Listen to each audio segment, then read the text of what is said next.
पती गेल्यानंतर महिलांना सती जावं लागायचं. सावित्रीबाई फुले त्यांना दगडगोटे शेणगोळे याचा मुकाबला करावा लागला. ते विश्राम घोलेंच्या बहिणीनं जेव्हा ही शिकण्याचा प्रयत्न केला तेव्हा ती केवळ शिकते आहे म्हणून तिला विष दिलं गेलं आणि विष देऊन तिची मृत्युमुखी पडली. इतकी अवस्था वाईट होती. फातिमा शेख ही सावित्रीबाई फुल्यांसोबत शिकवू लागली त्या शाळेमध्ये. हा मुद्दा हा प्रामुख्यानं स्त्री पुरुष समतेचा होता, स्त्रियांनी शिकण्याचा होता, परिवर्तनाचा होता. की या सर्वोच्च न्यायालयाचा हा निकाल खेचून आणणाऱ्या 4 प्रमुख व्यक्ती आहेत आणि त्या 4ही महिला आहेत. कारण राजकारण या विशेष कार्यक्रमात मी संजय आवटे तुमचं स्वागत करतो. जी घटना आहे किंवा ज्या संदर्भात मी बोलणार आहे म्हटलं तर त्यामध्ये राजकारण नाही, म्हटलं तर आहे, होतं. पण एक छान बातमी आहे, फार महत्त्वाची आश्वासक अशी गोष्ट आहे. भिडेवाडा हा आता राष्ट्रीय स्मारक होणार आहे. त्या अनुषंगानं मार्ग अगदी मोकळा झालेला आहे, प्रशस्त झालेला आहे आणि खरंच अतिशय महत्त्वाची घटना आहे. कारण गेली अनेक वर्ष असं व्हावं अशी अपेक्षा व्यक्त होत होती, मात्र ते घडत नव्हतं. मला आठवतं काही वर्षांपूर्वी माझा एक परदेशी मित्र आहे, तर तो भारतामध्ये आला होता आणि त्याचा एकूण भारतामधल्या समाजप्रबोधनाच्या चळवळी हा त्याच्या अभ्यासाचा विषय होता. तो आला माझ्याकडे आणि मला म्हणाला की मला जरा काही महत्त्वाची ठिकाणं दाखवा. तर मी सगळीकडे घेऊन गेलो आणि तो म्हटला की अहो मला ते भिडेवाडा पाहायचा आहे. कारण मुलींची पहिली शाळा भारतामध्ये जेव्हा सुरू झाली ते कुठे सुरू झाली मला ते पाहायचं आहे, मला त्याचं डॉक्युमेंटेशन करायचं आहे. मी त्याला घेऊन गेलो आणि घेऊन गेल्यानंतर त्या वाड्याची जर्जर अवस्था त्यानं पाहिली आणि त्याला धक्का बसला की एवढं महत्त्वाचं ठिकाण, एवढा महत्त्वाचा वारसा आणि तुमचं एवढं दुर्लक्ष कसं काय. मला तेव्हा खरंच लाज वाटली होती. उपेक्षेच्या गर्तेमध्ये आपण भिडेवाडा इतकी वर्ष ठेवला. खरं म्हणजे भिडेवाडा कुठे आहे आपल्याला माहिती आहे. दगडूशेठ गणपती मंदिर की जे पुणेकरांच्या श्रद्धेचा विषय आहे, तिथे देशभरातनं भाविक येत असतात. दगडूशेठ मंदिराच्या अगदी शेजारी भिडेवाडा आहे, बुधवार पेठेमध्ये. अगदी ज्याला प्राईम लोकेशन म्हणतात, मध्यवर्ती ठिकाणी भिडेवाडा आहे.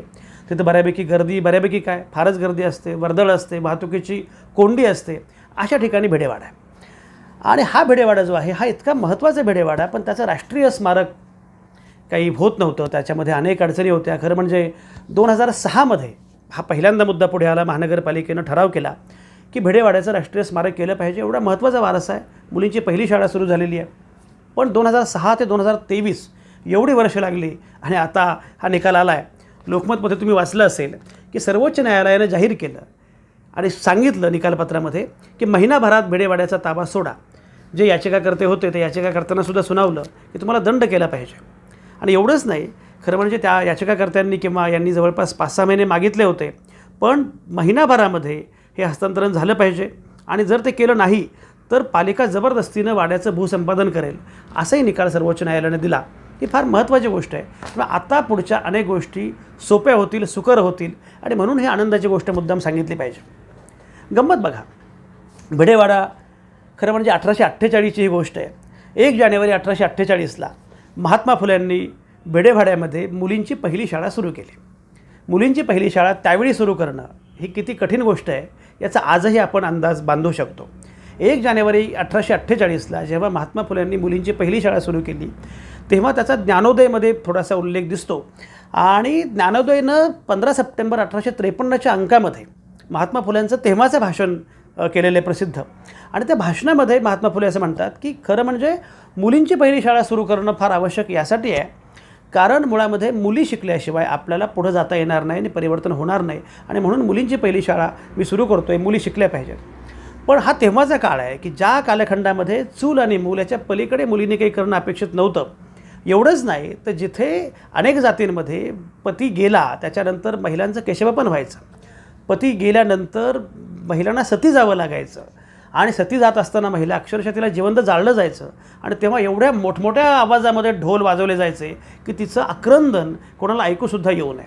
असा सगळा तो काळ होता. या कालखंडामध्ये मुलींची शाळा सुरू करण्याचा निर्णय महात्मा फुलेंनी घेतला. तेव्हा अर्थातच विरोध झाला. एवढंच नाही तर म्हणजे विश्राम घोले आमचे जे आहेत की अत्यंत सत्यशोधक महत्त्वाचे नेते, ते विश्राम घोलेंच्या बहिणीनं जेव्हा ही शिकण्याचा प्रयत्न केला तेव्हा ती केवळ शिकते आहे म्हणून तिला विष दिलं गेलं आणि विष देऊन तिची मृत्युमुखी पडली. इतकी अवस्था वाईट होती. अशा कालावधीमध्ये जेव्हा सावित्रीबाई फुल्यांनी हा प्रयत्न केला तेव्हा अर्थातच सावित्रीबाई फुले त्यांना दगडगोटे शेणगोळे याचा मुकाबला करावा लागला. पण सावित्रीबाई फुलेंना शिकवण्याशिवाय पर्याय नव्हता, कारण या मुलींना शिकवणार कोण. आणि मुलींना शिकवायचं असेल तर मग सावित्रीबाईंनी शिकवावं अशी कल्पना पुढे आली. सावित्रीबाई काही शिकलेल्या नव्हत्या. मग सावित्रीबाईंना शिकवण्याचा प्रयत्न सुरू झाला. सावित्रीबाईंना महात्मा फुलेंनी शिकवलं.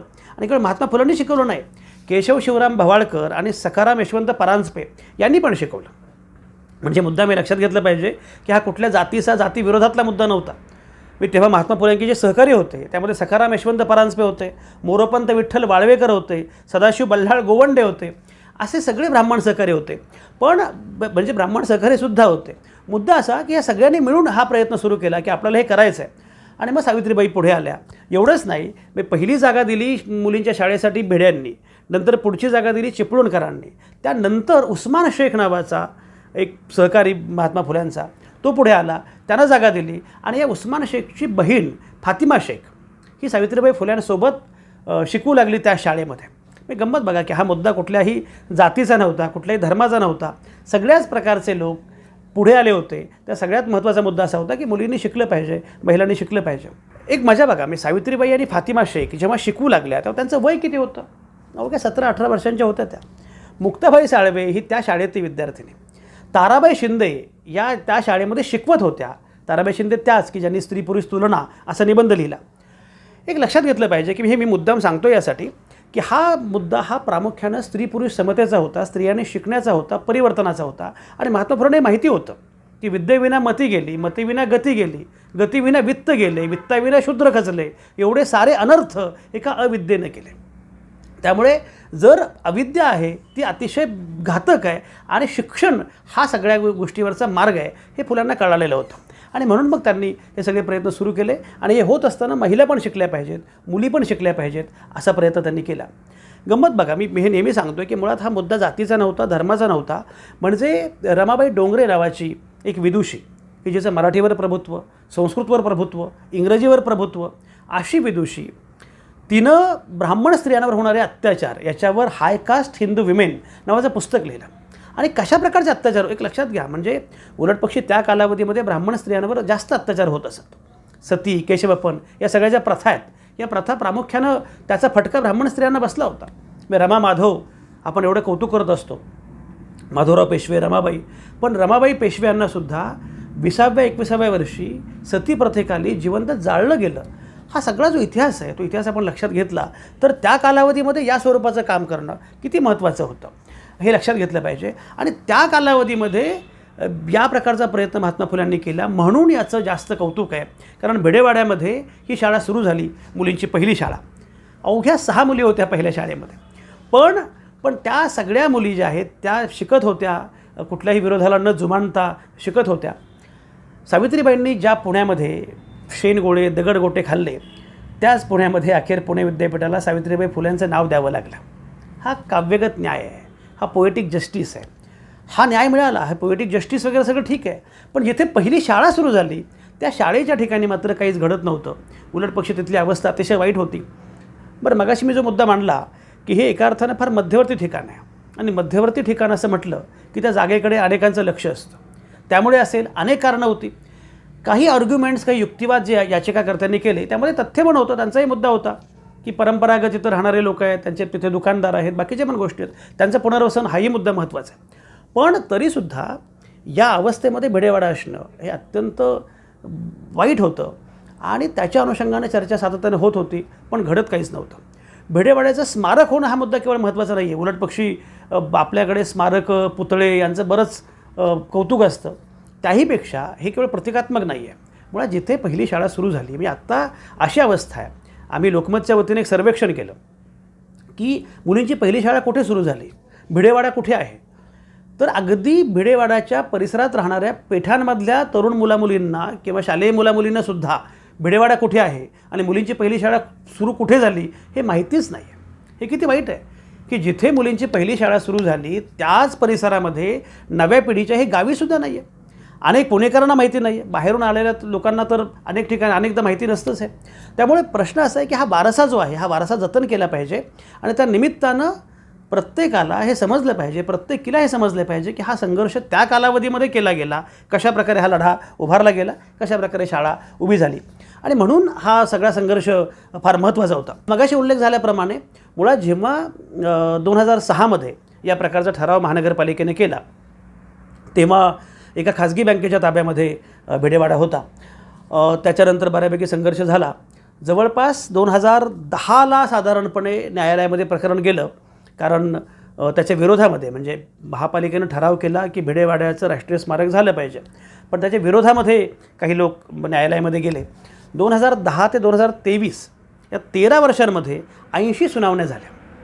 आणि एवढं सगळं केल्यानंतर उच्च न्यायालयानं अखेर निकाल दिलासुद्धा. काही महिन्यांपूर्वीच तो निकाल दिला की भिडेवाडा जो आहे त्याचं राष्ट्रीय स्मारक करण्याचा मार्ग मोकळा झालेला आहे. याचिकाकर्ते पुन्हा सर्वोच्च न्यायालयात गेले आणि सर्वोच्च न्यायालयात गेल्यानंतर हे भय होतं की आता काय होईल, सर्वोच्च न्यायालय काय म्हणेल नक्की. पण सर्वोच्च न्यायालयानं सगळी ती याचिका निकाली काढली आणि उलटपक्षी सांगितलं की याचिकाकर्त्यांना की तुम्हाला दंड केला पाहिजे, 13 वर्ष हे स्मारक रेंगाळलं आहे याची खंत वाटली पाहिजे आणि तातडीनं हा ताबा तुम्ही महानगरपालिकेला द्या. हे होणं फार महत्त्वाचं होतं. खरं म्हणजे दरवर्षी राज्य सरकारच्या अर्थसंकल्पामध्ये त्याचा उल्लेख असायचा. यावर्षी होता. मुख्यमंत्री तिथे आले, त्यांनी घोषणा केली की स्मारकासाठी आपण हवा तो निधी देऊ वगैरे वगैरे. हे सगळं ठीक आहे, पण मुळामध्ये निधी तेव्हा दिला जाईल की जेव्हा हा सगळा मार्ग प्रशस्त होईल. हा मार्ग प्रशस्त झाला, त्यासाठी अनेकांचं योगदान आहे, अनेकांनी त्यासाठी काम केलं आहे. त्या सगळ्यांचंच या निमित्तानं कौतुक केलं पाहिजे, आभारी मानले पाहिजेत की त्यामुळेच हे सगळं घडू शकलं. हे सगळं होत असताना एक अतिशय महत्त्वाची गोष्ट आहे. गंमत बघा, जेव्हा आम्ही ती बातमी बघत होतो सर्वोच्च न्यायालयाच्या निकालाची, तर लक्षात असं आलं की या सर्वोच्च न्यायालयाचा हा निकाल खेचून आणणाऱ्या व्यक्तींमध्ये 4 प्रमुख व्यक्ती आहेत आणि त्या 4ही महिला आहेत. म्हणजे आयुक्त विक्रमकुमार महानगरपालिकेचे आहेत, त्यांनाही मी फोन केला, त्यांचं अभिनंदन केलं आणि त्यांनी सांगितलं की आता जबाबदारी तुमची आहे, आता तुम्हाला पुढं काम करावं लागणार आहे. पण त्यांच्यासोबत जे काम करणारे लोक होते की जे प्रत्यक्ष या कामावर त्यांचं लक्ष होतं, असे 4 महिला होत्या. त्या 4 महिलांमध्ये एक ॲडव्होकेट माधवी दिवाण की जे ॲडिशनल सॉलिसिटर आहेत, त्या दिल्लीमध्ये असतात. त्यांनी या संदर्भामध्ये खूप काम केलं आणि त्यामुळे हा निकाल येऊ शकला. ॲडव्होकेट निशा चव्हाण या पुणे महानगरपालिकेच्या विधी अधिकारी आहेत, त्यांचं या संदर्भातलं योगदान खूप महत्त्वाचं होतं. निशा चव्हाणांनी ज्या प्रकारची बाजू लावून धरली, ज्या प्रकारे अभ्यास केला, ज्या प्रकारे काम केलं, त्यामुळे बऱ्याच गोष्टी होऊ शकल्या. कारण शेवटी असं असतं की न्यायालयामध्ये, सर्वोच्च न्यायालयामध्ये जेव्हा तुम्ही जाता तेव्हा ते केवळ भावनेवर चालत नाही. त्याचा सगळ्यात महत्त्वाचा मुद्दा जो असतो तो डॉक्युमेंट्स लागतात, तुमचं आर्ग्युमेंट बरोबर लागतं, पुरावे लागतात आणि सगळे जे काही सबूत असतात ते सगळे पुरावे सगळं हे करण्याचं काम ॲडव्होकेट निशा चव्हाणांनी फार नेमकेपणानं केलं. श्वेता धारूरकर या भूसंपादन अधिकारी आहेत आणि त्यांनी या संदर्भातलं काम फार महत्त्वाचं केलं. मी त्या जेव्हा मला भेटल्या तर मी गमतीनं असं म्हटलं की भूसंपादन हा खरं म्हणजे साधारणपणे पुरुषी भाग मानला जातो की भूसंपादन अधिकारी म्हणजे पुरुष असणार अशी साधारणपणे आपली समजूत असते. तर भूसंपादन अधिकारी म्हणून श्वेता धारूरकरांनी फार तडफेनं काम केलं. म्हणजे जमीन, खरं म्हणजे बाईला जमीन म्हटलं जातं, पण जमीन बाई असेल पण भूसंपादन करणारा मात्र पुरुष असतो. अशा याच्यामध्ये भूसंपादन अधिकारी श्वेता धारूरकरांसारखी महिला असणं आणि त्यांनी या प्रकारे काम करणं हे खूप महत्त्वाचं आहे. आणि प्रतिभा पाटील ज्या या सगळ्या विभागाच्या महानगरपालिकेच्या उपायुक्त आहेत, त्यांनी या प्रकारे काम केलं. या सगळ्या जणींना आम्ही मुद्दाम लोकमतच्या व्यासपीठावर बोलावलं, त्यांना सन्मानित केलं.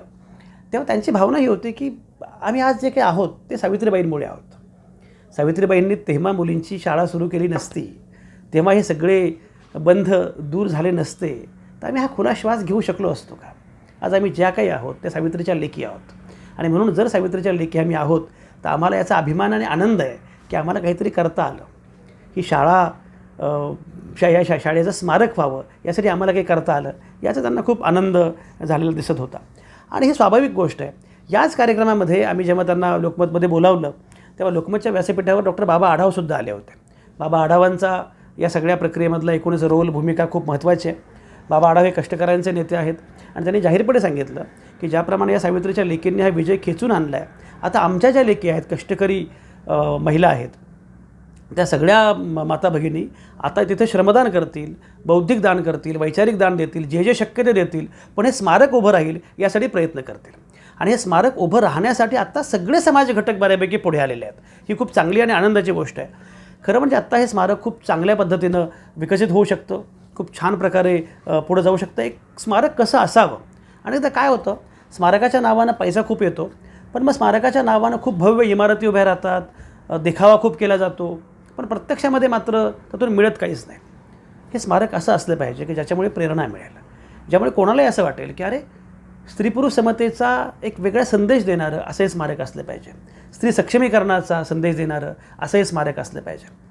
भिडेवाडा ज्या ठिकाणी आहे तिथंच गणेशोत्सव, तिथेच नवरात्रोत्सव फार मोठ्या प्रमाणात साजरा होतो. आपल्याला ही सवय आहे की गणेशोत्सव आला, नवरात्रोत्सव आला प्रामुख्यानं, की नवरात्रोत्सवामध्ये स्त्री म्हणजे दुर्गा आहे, स्त्री म्हणजे अमुक आहे, महिला दिन आला की मग अमुक आहे, तमुक आहे, आईच्या पायाखाली स्वर्ग आहे वगैरे असं आपण बोलत असतो. पण खरं म्हणजे स्त्रीला देवी, देवता, दुर्गा वगैरे मानण्यापेक्षा सुद्धा तिला माणूस म्हणणं हे किती महत्त्वाचं आहे. आईला आपण देवी मानतो किंवा काय असं करण्यापेक्षा सुद्धा तिला माणूस म्हणणं किती महत्त्वाचं आहे. स्त्री आणि पुरुष या दोघांचंही माणूस होणं फार आवश्यक आहे. आणि मला असं वाटतं की महात्मा फुले, सावित्रीबाई फुले, फातिमा शेख यांचा सगळा संघर्ष हा मानवी मूल्यांचा संघर्ष होता. तो जातींचा नव्हता, तो धर्माचा नव्हता, त्याच्या पलीकडच्या मानवी मूल्यांचा होता. अशी व्यवस्था की जी समतेवर उभी असेल, समतेवर उभी असणारी व्यवस्था जर करायची असेल तर तुम्हाला या सगळ्याच्या पलीकडे जावं लागेल. आणि म्हणून हा संघर्ष या दाम्पत्यानं सातत्यानं केला. भिडेवाड्यामध्ये मुलींची शाळा सुरू करण्यामागचा मुख्य उद्देश हा हे परिवर्तन करणं होता. मुलींना, महिलांना माणूस करणं हा होता. आणि म्हणून असं वाटतं मला की आत्ता नव्या कालखंडामध्ये नवे प्रश्न उपस्थित झालेले आहेत.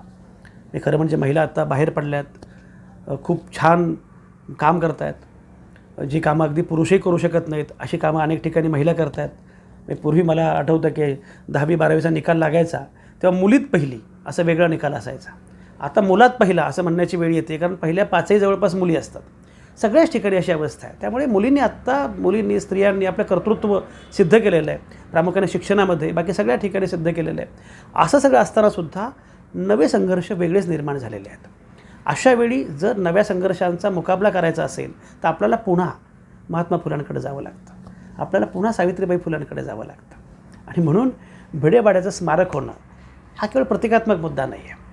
हा तो वारसा जो आहे ना, तो वारसा समजून घेणं, तो वारसा समजून घेत नव्या दिशेनं जाणं, स्त्री पुरुष समता हा सगळा अवकाश लक्षात घेत पुढे झेपावणं, म्हणून हा वारसा जपणं फार महत्त्वाचं आहे. मला खात्री आहे खरं म्हणजे पुण्याला एकूणच जागतिक नकाशावर एक वेगळं स्थान आहे पुण्याचं. जेव्हा जेव्हा कोणीही परदेशी पाहुणा बाहेरून येईल तेव्हा पुण्यामध्ये सगळ्यात पहिल्यांदा त्याला भिडेवाड्याकडे जावं असं वाटलं पाहिजे, असं काहीतरी घडलं पाहिजे. आणि केवळ पर्यटन स्थळ म्हणून नाही, प्रेरणा देणारं स्थळ, काहीतरी वेगळं घडवणारं स्थळ, तिथून वैचारिक मंथन व्हावं, तिथून उद्याच्या चळवळींचं नेतृत्व व्हावं, अशा प्रकारचं काही करण्याची संधी आता महानगरपालिकेला मिळालेली आहे, राज्य सरकारला मिळालेली आहे. पुणेकर एकूणच सजग असतात. पुणेकरांनी एक सिव्हिल सोसायटी म्हणून सुद्धा, नागरिक म्हणून सुद्धा सजगपणे या सगळ्या स्मारकाच्या अनुषंगानं लक्ष दिलं पाहिजे की ते काय व्हायला पाहिजे, काय व्हायला नको. कारण ही संधी खूप चांगली आलेली आहे, ती गमावून चालणार नाही. मला खात्री आहे की भिडेवाडा आता राष्ट्रीय स्मारक होईल.